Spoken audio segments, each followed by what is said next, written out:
আজকে শেপ দিয়ে ঘুড়ি বানাবো। তো স্কোয়ার এবং ট্রায়াঙ্গেল দিয়ে এই ঘুড়িটা বানাবো আজকে। তো এই ফুল সাইজের কাগজটা আমি স্কোয়ার শেপে কেটে নিয়েছি। কেটে নেওয়ার পরে এখানে লেজ বানানোর জন্য রেক্টেঙ্গেল শেপ কেটে নিয়েছি। তো কেটে নেওয়ার পরে এখানে আঠা লাগিয়ে দিব। আঠা দিয়ে লেজটা লাগিয়ে দিব এখানে।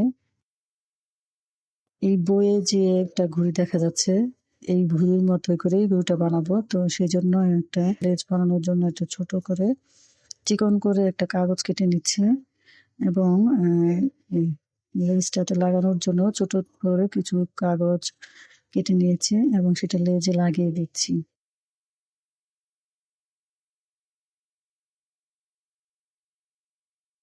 এবং লেজে লাগিয়ে দেওয়ার পরে এই লেজটা আর ঘুড়িতে লাগিয়ে দিব। তো এই হয়ে গেল ঘুড়ি। তো এখন ঘুড়িটা কালার করতে হবে। কালার করার জন্য আমি দাগ দিয়ে দিচ্ছি। তো আমার ছেলেটা কালার করবে।